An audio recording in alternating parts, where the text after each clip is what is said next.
Hello, and welcome to our Positive Health webinar series. Thank you so much for joining today, where we will be exploring the lifestyle adjustments, nutritional support, and medical interventions to help you maintain healthy and vibrant hair throughout menopause and beyond. My name is Kim Fancher, and I will be your host today.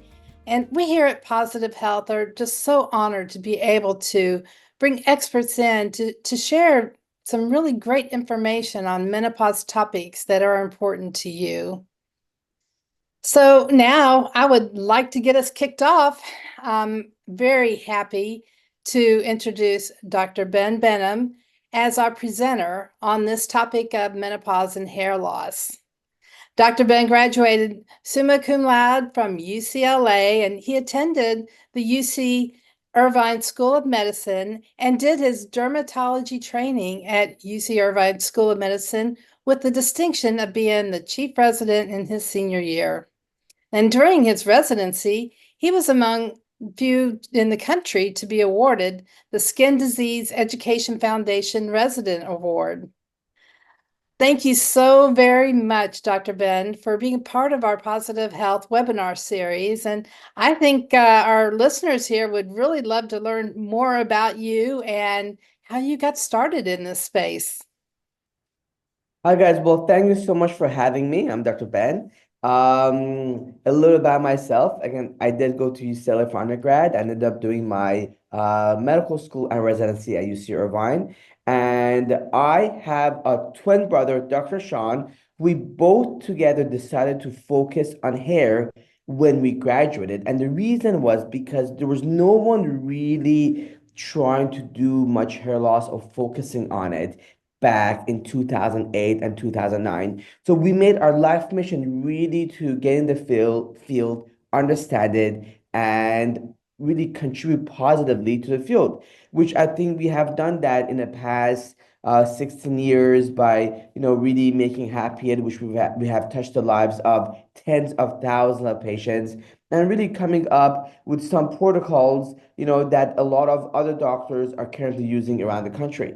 And that being said, thank you so much for inviting me. I'm very excited to really talk about menopause and hair loss because a lot of people and a lot of doctors really don't understand it, and thus they don't really focus on it. But over the past 7 to 10 years, we have seen a lot of female patients postmenopausal that come in and ask and talk about their hair loss, whereas previously prior to that it was a taboo and no one was talking about it. So I think the more everyone talks about menopause and hair loss, the more it becomes less taboo topic, and just we can help other people and really save the hair. So I'm excited to talk about the subject. So thank you so much for having me.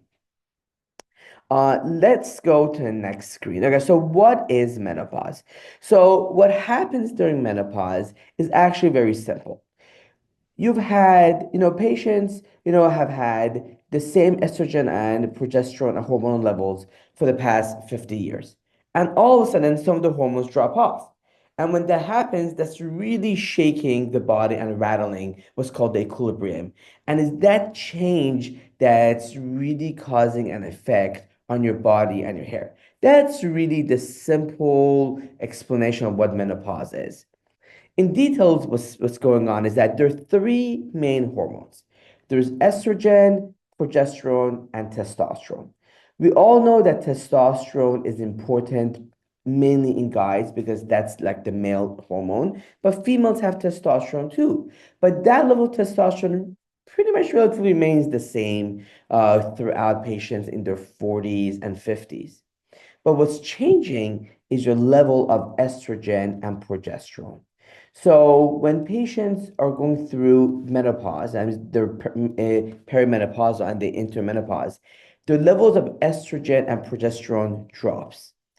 What estrogen and progesterone typically do for the hair is that they maintain the hair in its growing phase. So there are three different phases that the hair goes through. It's called the anagen phase, the catagen phase, and the telogen phase. The two most important phases, the anagen and telogen. Anagen is the growth phase. That means the hair is growing in that phase. And a telogen is a resting phase. That means the hair just stops growing. And when the hair enters the telogen phase, it falls down. So your hormones, estrogen, progesterone, they lengthen your anagen phase. That means they keep your hairs in the growing phase, in the growth phase. But when you go through menopause, you lose your estrogen and progesterone.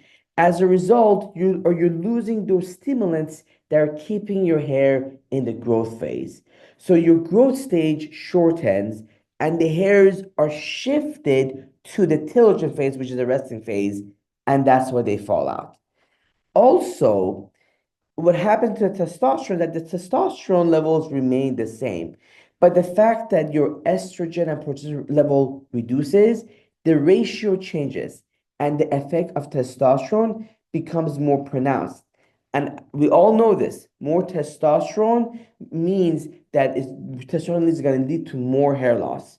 So again, it's the testosterone and the lack of estrogen, progesterone that causes this shock to your body and basically causes the hair loss when you go into menopause. Let's go to the next slide, please. So there are many different types of hair loss. The most common one is the general hair loss. So females come in and they're thinning all over the scalp, the frontal hairline, the top, the crown, basically pretty much everywhere. Then there's what we call the female pattern hair loss. Female pattern typically happens when females lose the top of the scalp right here. Very common. We see this in the females in their 20s and 30s as well as in their 50s.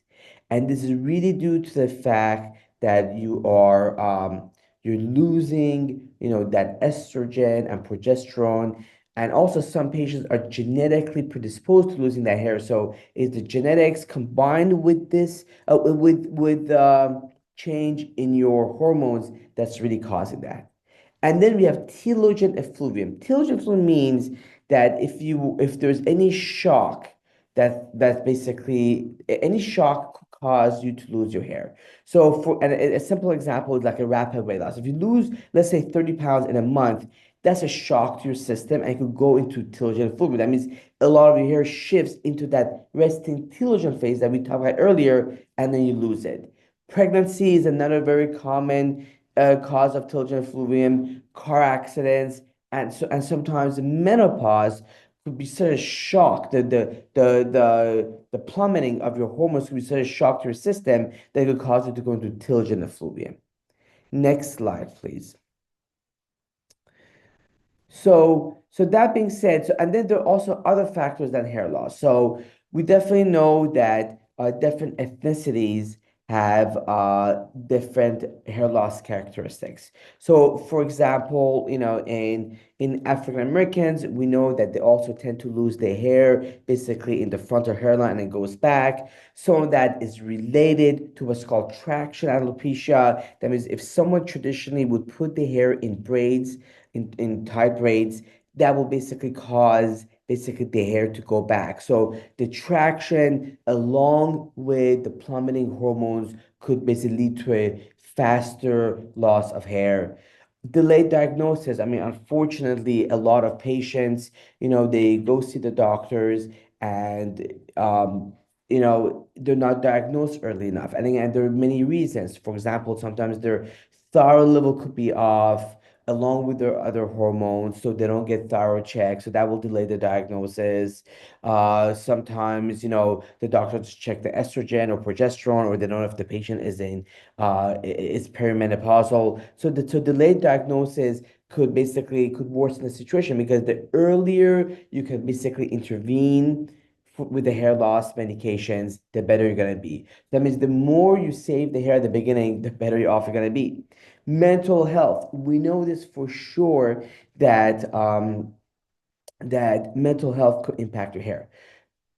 If you're under a lot of stress, that will cause more hair loss. We know as a fact that when patients come in and they're more anxious, the more hair loss they're gonna get. And this is why we actually put patients on Zoloft or on other anti-anxiety medications, because the two are very much related. And then nutrition.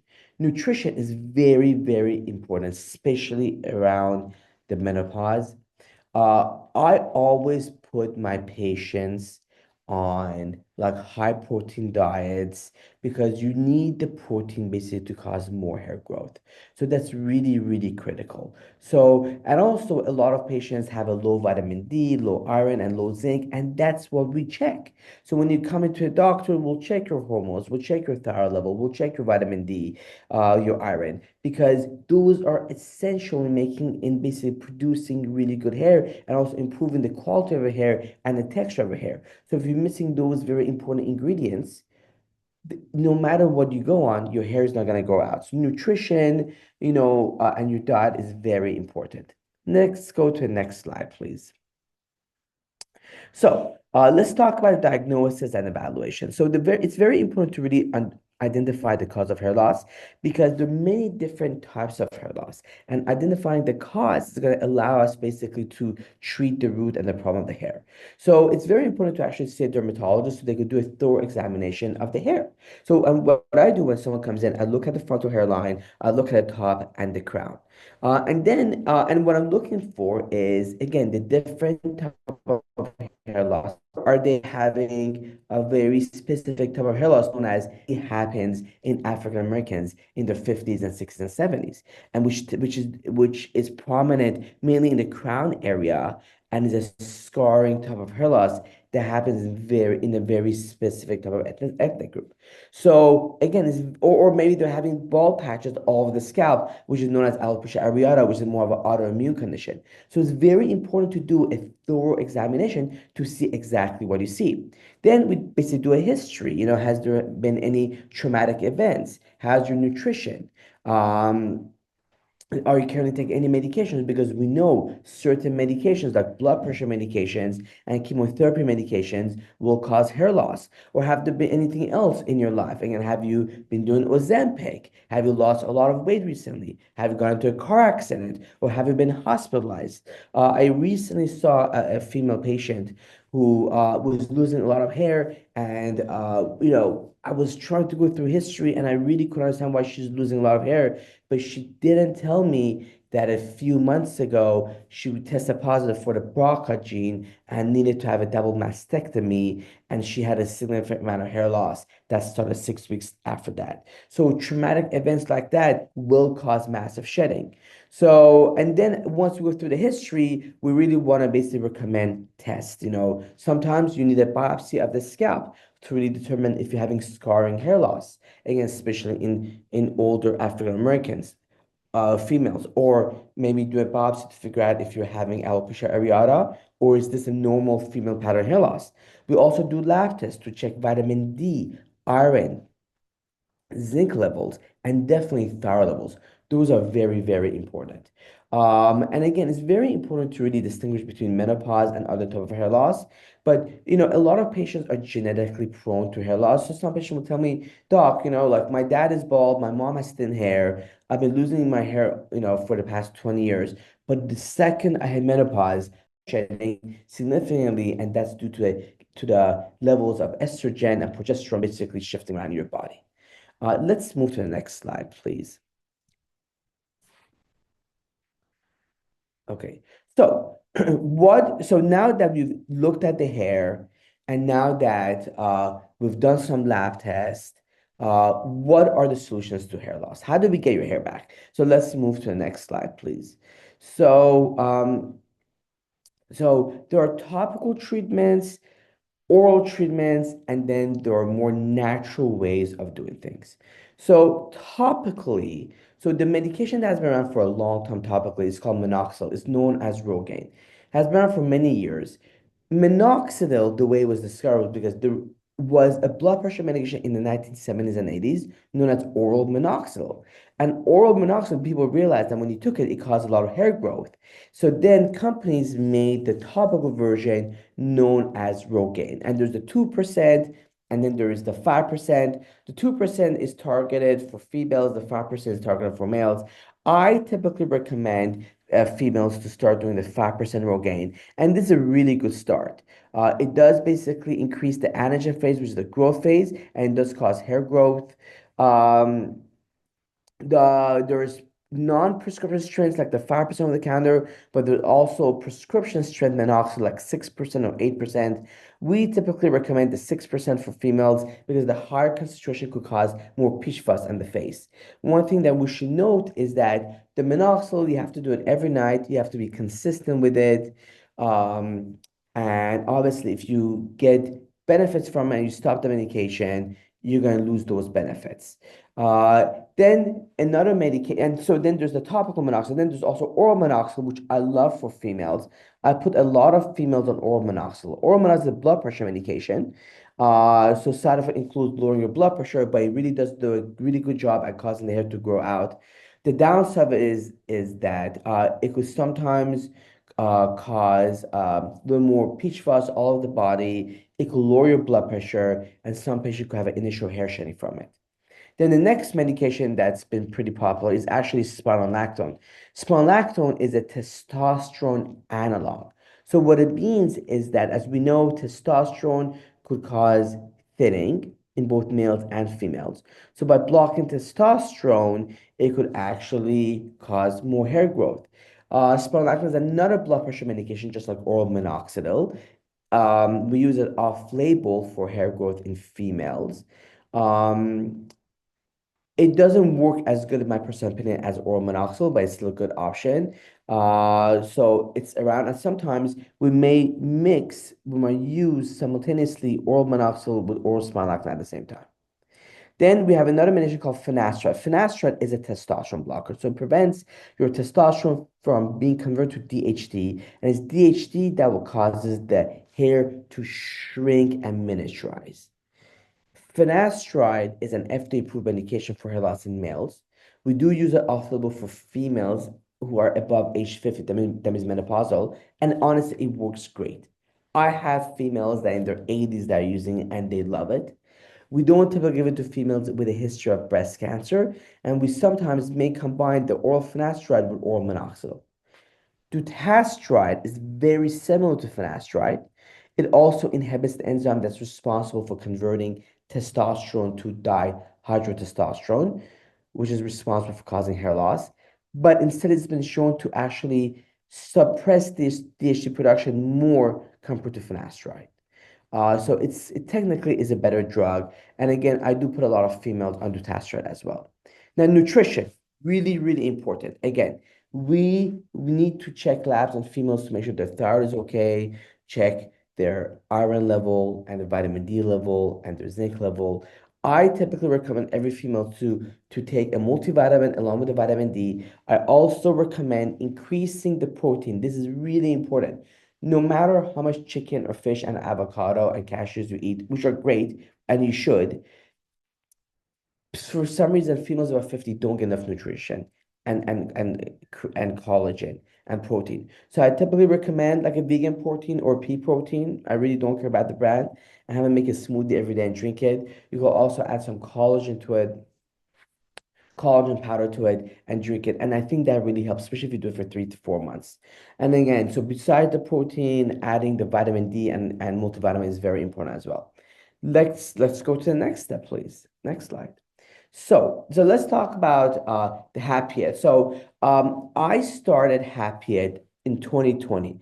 It was literally a week after we shut down during COVID. But the idea of Happy Ed, we were doing this for a while, for about 2 to 3 years in our office.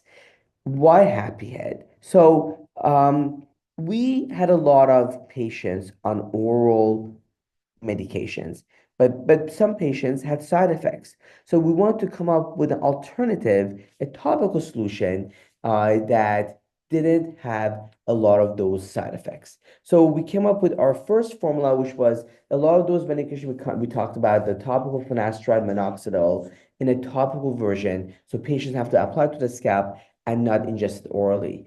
So we came up with a company called Happy Ed, and we were the first topical finasteride distributor in the US market.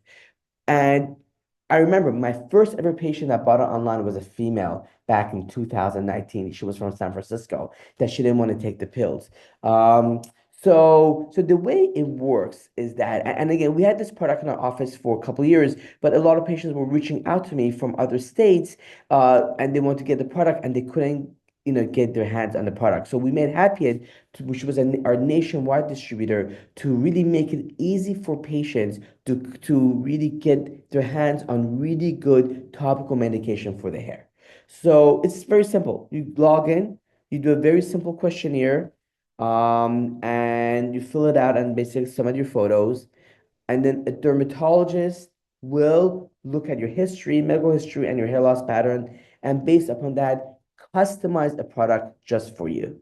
And then let's say you get that product and it doesn't work too well, there's something wrong with it. We have ongoing support with the dermatologist and our hair team that will you could say this is done working, so we'll customize another formula and ship it out to you.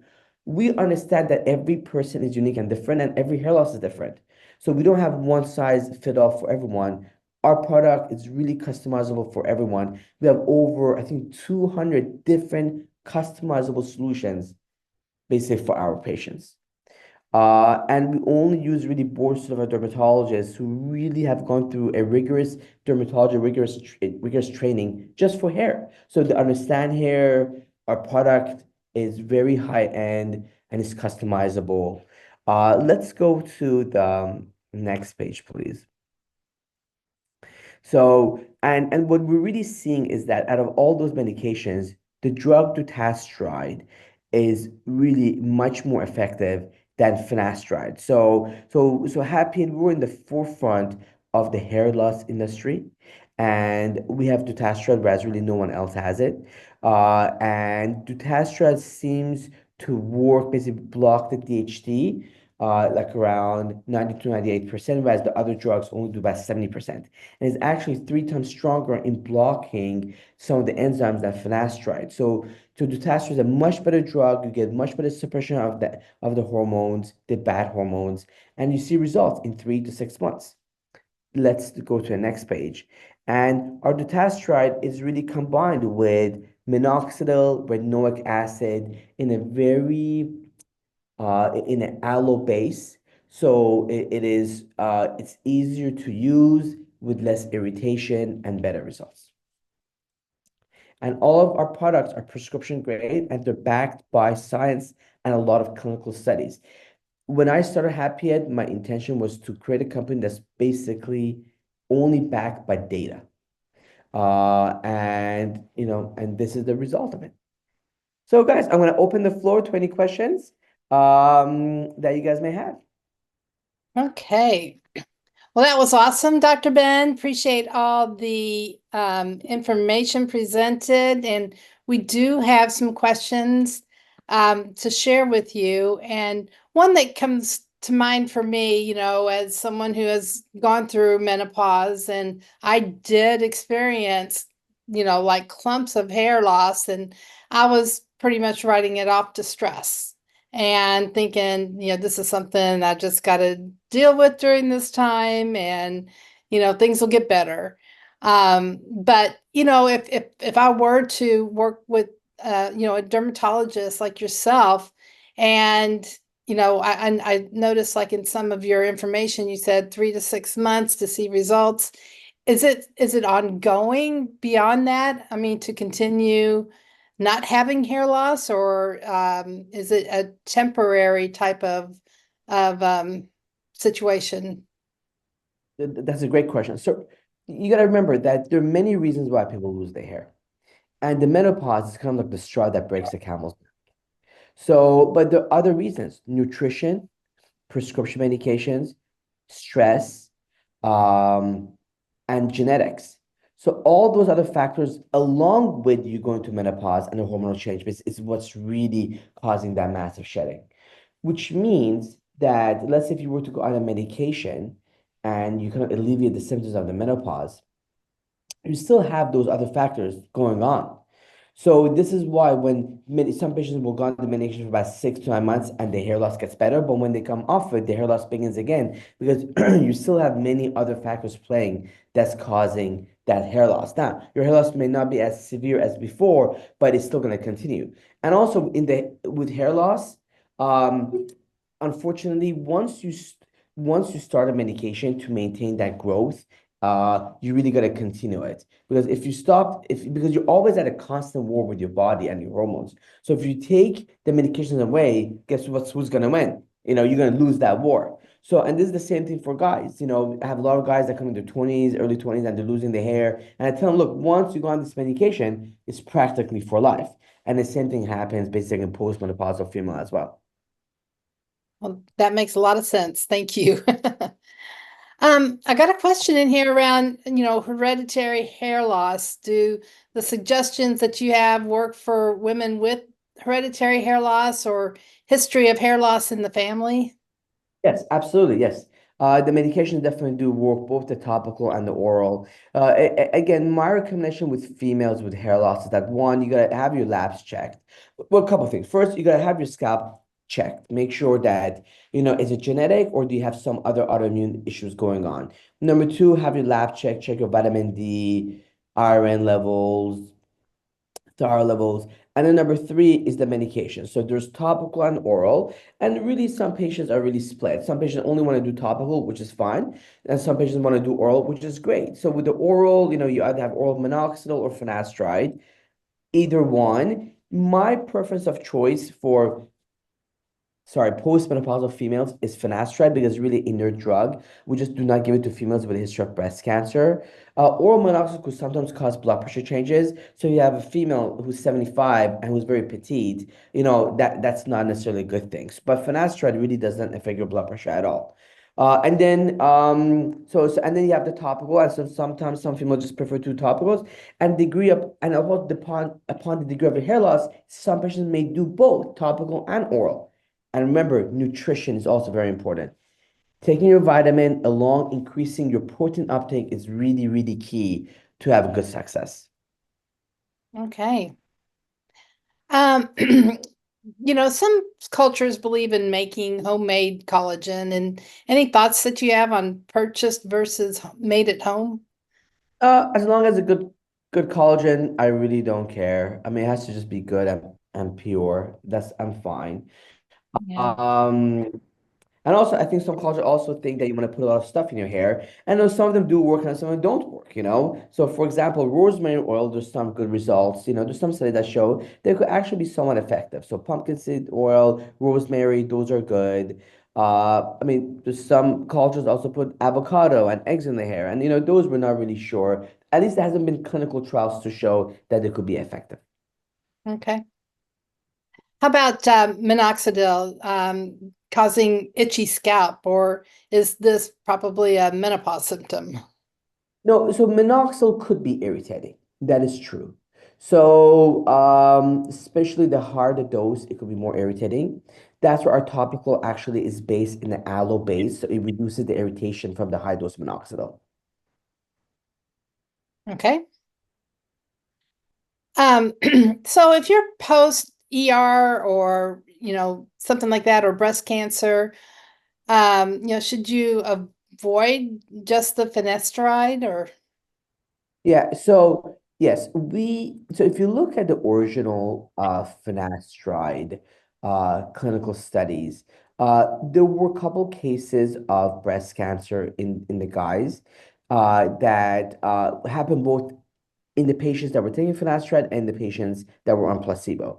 And I don't believe there was any statistically significant increase, but we typically do not give um, finasteride to females with a history of breast cancer. Just on this on being on the side of caution. So if Okay. you have a history of breast cancer, we don't do it, and at that time we just do minoxidil, oral or topical minoxidil. Okay. Well, I mean, in your opinion, is a pill version equally as effective as topical? Yes, I think it could be equal effective, but just some patients don't want to go on because it could have the oral minoxidil could have much more significant side effects of lowering your blood pressure. And so patients don't want to do that, which is completely understandable. So at that point, we'll put on topical medications. Okay. Any thoughts on Nutrafol? So great question. So look, Nutrafol, it's a good vitamin. I think they've done a good job at marketing and bring awareness to female pattern and postmenopausal hair loss. But at the end of the day, it's just a multivitamin. And I think it sometimes gives the impression that it's like a one size fit all, you do this and you're done. But unfortunately, we know that there are many different treatments for hair loss, So, there are non-prescription stuff like serums and vitamins, and then there are prescription medications that are truly intended for hair loss. And I think a lot of patients kind of get stuck in this non-prescription phase, and that's all there is. But our goal is to kind of shed some light on the whole field that said, look, there are prescription medications that work better than non-prescription. That's why they're prescriptions, So at the end of the day, I think Nutrafol is good, is a multivitamin, but that's not the end all, And also, I think Nutrafol could sometimes be a little bit pricey. So there are, I think, other alternatives that might exist that might be as good, So I typically recommend like a regular multivitamin with vitamin D. I think a lot of times that's just sufficient for our patients, and then try to tackle the hair loss with some of the prescription medications. Gotcha. So you mentioned the P word, pricey. Um, is there some kind of a general feel for the cost that, someone generally incurs when with this type of hair loss treatment? Yeah, so I mean, our goal, and our goal is basically not to make the price of any product very pricey. Um, But some of the ingredients and some of the product, the way it's made, sometimes lead to a higher cost price just because of the premium ingredients and the premium vehicle that's used. So we really always, took pride in having the best product and using the best ingredients and using the best vehicle that's least irritating to our patients. And unfortunately, that sometimes leads to like a little more pricier cost base, but it's really about giving our patients the premium product, and premium products will lead to best results. The other products out there that have similar ingredients, but they don't use the best ingredients, and they're not using the best vehicles, to really produce that. And it shows in the results. There's more irritations, more side effects, and the results are not good, although the ingredients could be very similar. So it's really the way the product is made. I always say, it's always that 1% detail that really makes a difference in how product is going to work. Got it. Okay, so when you look at your hair growing back, does it come back in the same texture and color usually, or do you see differences?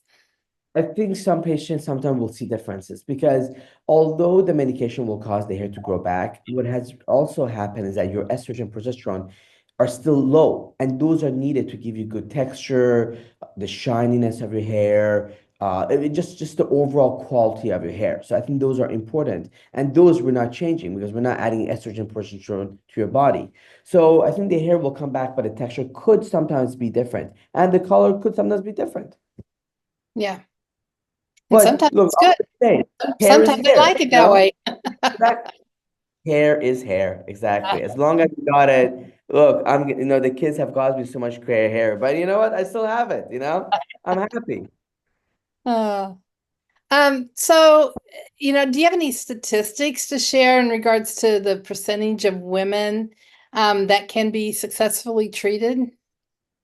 So this is very difficult just because it really depends on really the age group, the ethnicity. I mean, it's very different. But we do believe that a lot of patients could get very significant growth, especially if they do the topical and the oral medications together. But I always say, look, you don't have to rush into it. You could just start with one protocol, like using topical for 3 to 6 months, and then see your doctor again. And if not getting better, then you could add a medication to it. So I have sometimes patients that come that start with a topical finasteride minoxidil, and then 4 months later we check in and they're like, "Oh, doc, we're not seeing that much improvement." I'm like, "Sure, sure, we'll add an oral finasteride, come back in 4 or 6 months. And if they're not seeing improvement, we'll add an oral minoxidil. So you just constantly try to tweak it and change it depending upon the individual and patient. So you have to realize that everything is really customized. The pills are customized, the topical customized, and the whole regimen and protocol is really tailored to every patient with respect to the type of hair loss, the degree hair loss, and the degree of improvement. So everyone's really different. So it's really hard to put a number on it. Right. Yeah, I can see where everybody, has their own unique situation, and that's got to be taken under consideration. Right, exactly. And sometimes right now patients are like Ozempic and things like that, or other like blood pressure medications. So we might reach out and change some of those medications and see if those gonna help. So again, everyone's really in a different situation, and it's very difficult to generalize for everyone, what you may need and what's gonna work for you. Yeah, and that's something that we really try to highlight with our positive health members and letting everyone know, everyone's unique, but you're not in it alone. There's help out there to reach out and get. Yes. And this is why we have board certified dermatologists that really will analyze you and talk with you, because these are doctors who've gone through 4 years of post training, post medical school training, and they really know all this stuff. Mm-hmm. Yep. So do you see any differences, like if you were using minoxidil and you stopped and then restarted, does it take more time to grow back when you compared to when you use it the first time?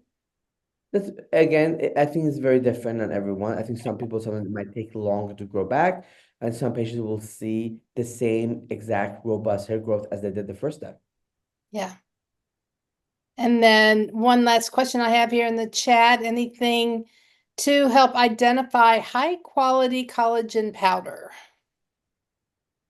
That's a very good question. I'm not an expert at that. I didn't mention what I typically recommend. I mean, for the collagen powder,